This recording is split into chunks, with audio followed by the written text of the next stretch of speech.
Hi அஸ்ஸலாமு அலைக்கும் friends. இன்னைக்கு நம்ம வீட்ல என்ன சாப்பாடு அப்புட்னா, மட்டன் பிரியாணி தான். செம்ம டேஸ்ட்டா பாய் விட்டு பிரியாணி செய்வது எப்படின்னு சொல்லி இந்த வீடியோல பார்ப்போம். நம்ம இன்கிரீடியன்ட்ஸ் எல்லாம் எடுத்து வச்சுருவோம்.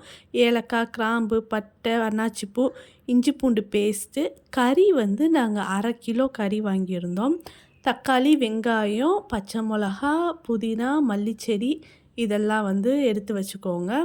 இப்போ நம்ம அரிசி நாங்க இந்த பிரியாணிக்கு ஆக்சுவலா இதுதான் யூஸ் பண்ணணும். ஜீரக சம்பா அப்படின்னு சொல்ற அரிசி தான் யூஸ் பண்ணுவோம். இந்த டம்ளருக்கு நாங்க 3 டம்ளர் எடுத்திருக்கோம். 3 டம்ளர் அரிசி எடுத்திருக்கோம். வெங்காயம் 2 வெங்காயம், தக்காளி 2 தக்காளி, பச்சை மிளகா எல்லாத்தையும் நம்ம கட் பண்ணி வச்சுக்குருவோம். தக்காளி எல்லாம் நம்ம குட்டி குட்டி பீஸாக கூட கட் பண்ணிக்கலாம்.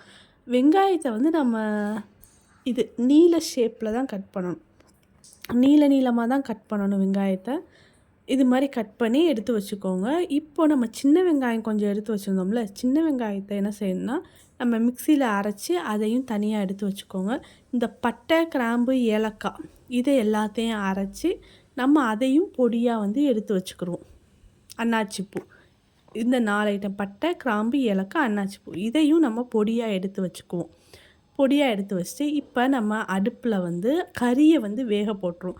கறியை என்னென்ன ஆட் பண்ணணும்னா, மட்டன் 1/2 கிலோ மட்டன் நாங்கள் எடுத்திருக்கோம். 1/2 கிலோ மட்டன், இஞ்சி பூண்டு பேஸ்ட்டு, வத்தப்பொடி 1 ஸ்பூன் வத்தப்பொடி, உப்பு கொஞ்சம் ஆட் பண்ணிவிட்டு நல்லா மிக்ஸ் பண்ணிடுங்க. மிக்ஸ் பண்ணிவிட்டு குக்கரில் ஒரு 10 விசிலாச்சும் மட்டன் விசில் வரணும், வேக வச்சிடணும். அந்த தண்ணியை நம்ம மெஷர்மெண்ட்டு தான் ரொம்ப முக்கியமானது. மெஷர்மெண்ட் என்ன பண்ணுறீங்கன்னா, இப்போது 1 டம்ளருக்கு 1.5 டம்ளர் தண்ணி ஊற்றணும். 1 டம்ளர் அரிசிக்கு 1.5 டம்ளர் நம்ம தண்ணி ஊற்றணும். அதுதான் மெஷர்மெண்ட் கரெக்டான மெஷர்மெண்ட்டு. இப்போ நாங்கள் 3 டம்ளர் அரிசி எடுத்தோம். ஸோ நாங்கள் இப்போ 4 டம்ளர் 4.5 டம்ளர் தண்ணி ஊற்றிருக்கோம். எப்படின்னா 1 டம்ளர் அரிசிக்கு 1.5 டம்ளர் தண்ணி ஊற்றணும். இதான் கணக்கு. அதனால நாங்கள் 4.5 டம்ளர் தண்ணி ஊற்றிருக்கோம். இப்போ அரிசியை நம்ம ஊற வச்சுருவோம். ஊற வைக்கிறதுக்கு நம்ம என்ன செய்யணும்னா, அப்படியே ஊற வச்சிடக்கூடாது.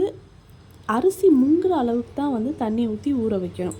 இப்போ ஒரு பேன் எடுத்துக்குவோம். நம்ம பேனில் இந்த சட்டியில் தான் நம்ம பிரியாணி செய்ய போகிறோம். அதுக்கான பேனில் நம்ம எண்ணெய் ஊற்றிக்குவோம். எண்ணெய் என்னென்னா ரீஃபைண்ட் ஆயில் தான் ஊற்றுறோம். ரீஃபைண்ட் ஆயில் கொஞ்சோன்னு 50 தேங்காய் எண்ணெய் ஊற்றிடுவோம். ரீஃபைண்ட் ஆயில் 100 ஊற்றணும். 100 ரீஃபைண்ட் ஆயில், 50 தேங்காய் எண்ணெய். அப்போ தான் இந்த வாசம் கிடைக்கும். எண்ணெய் நல்லா காஞ்சதும் நம்ம பட்டை, கிராம்பு, ஏலக்காய் இதை நம்ம வாசத்துக்காக லைட்டாக நம்ம பொடி என்னதான் பொடி ஆட் பண்ணாலும் இதையும் ஆட் பண்ணணும். வெங்காயம் ஆட் பண்ணிடுங்க. வெங்காயம் நல்லா ப்ரௌன் கலரில் முருகணும். அது வரைக்கும் நம்ம வதக்கணும். ஓகேவா? அப்போ தான் அந்த டேஸ்ட் நம்மளுக்கு கொடுக்கும். நல்லா முருகலானதும் நல்லா முருகி வரும். ப்ரௌன் கலரில் வந்ததுக்கப்புறம் நம்ம தக்காளி, பச்சை மிளகா, புதினா, மல்லிச்செடி இதெல்லாம் போட்டுருவோம். போட்டு நல்லா மிக்ஸ் பண்ணிக்கோங்க. உப்பு நம்ம ஃபஸ்ட்டு இன்க்ரீடியன்ஸில் காட்டினோம்ல, ஓரளவுக்கு உப்பு காட்டினோம்ல, அந்த அளவு உப்பு தான் நம்ம யூஸ் பண்ண போகிறோம். எவ்வளோ போடுறோம்னா, எல்லா உப்பையும் ஒரே நேரத்தில் போட்டுறக்கூடாது. இந்த கிரேவி வேகிறப்ப, இந்த தக்காளி, வெங்காயம் எல்லாம் வேகிறப்ப கொஞ்சம் உப்பு ஆட் பண்ணிக்கணும். ஓகேவா? அதுக்கப்புறம் ரைஸுக்கு கொஞ்சம் உப்பு ஆட் பண்ணிக்கணும். அதுக்கப்புறம் லாஸ்ட்டு அந்த தண்ணி ஊற்றும்போது கொஞ்சம் உப்பு ஆட் பண்ணிக்கணும். இப்போது நம்ம தயிர் ஆட் பண்ணிடணும். தயிர் மெயின் இன்க்ரீடியன்ட்ஸ். தயிர் ஆட் பண்ணிடுங்க. வத்தப்பொடி, கறி மசால் பொடி இதையும் ஆட் பண்ணிடுங்க. ஆட் பண்ணி நல்லா அந்த மசாலா வாசம் எல்லாம் இல்லாத வரைக்கும் நல்லா வதக்கிக்கோங்க. வதக்கிட்டு நம்ம இப்போ நம்ம வேக வச்சுருந்தோம்ல கறி, அந்த கறியையும் நம்ம போட்டுடலாம்.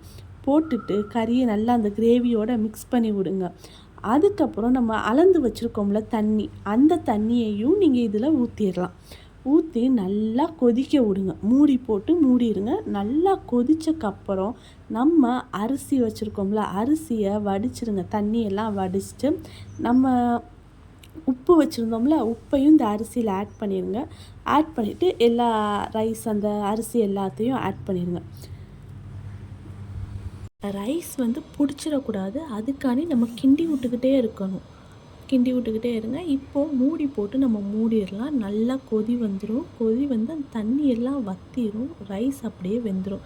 நம்ம அந்த ஸ்டேஜில் தம் போட வந்து எடுத்து வச்சிடலாம். ஒரு தோசைக்கல்லில் வந்து தம் போடுறதுக்குன்னு எடுத்து வச்சுருங்க. லாஸ்ட்டாக நம்ம கொதிச்சிட்டு இருக்கும்போது தண்ணியோடு இருக்கும்போது நம்ம நெய் கொஞ்சம் சேர்த்துடணும். நெய் வந்து ஒரு 3 ஸ்பூன் நெய் வந்து ஆட் பண்ணிடுங்க.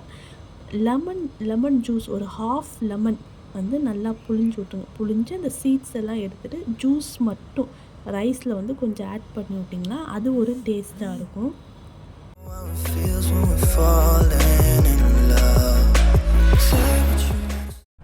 இப்போது நம்ம தம் போட்டாச்சு. தம் போட்டுட்டு நம்ம அப்படியே விட்டுறக்கூடாது. ரைஸை வந்து திருப்பி விட்டுக்கிட்டே இருங்க. அந்த தண்ணி வற்றுற வரைக்கும் நம்ம வந்து செட் பண்ணிக்கிட்டே இருக்கணும் பிரியாணியை. இப்போது நல்லா செட் ஆகிடுச்சு. பிரியாணி ரெடி ஆகிடுச்சு. நம்ம எல்லாத்துக்கும் சர்வ் பண்ண ஆரம்பிச்சிடுவோம். இந்த வீடியோ உங்களுக்கு பிடிச்சிருந்துச்சுன்னா லைக் பண்ணுங்கள், ஷேர் பண்ணுங்கள், சப்ஸ்கிரைப் பண்ணுங்கள். தேங்க்யூ. பாய் பாய். அஸ்ஸலாமு அலைக்கும்.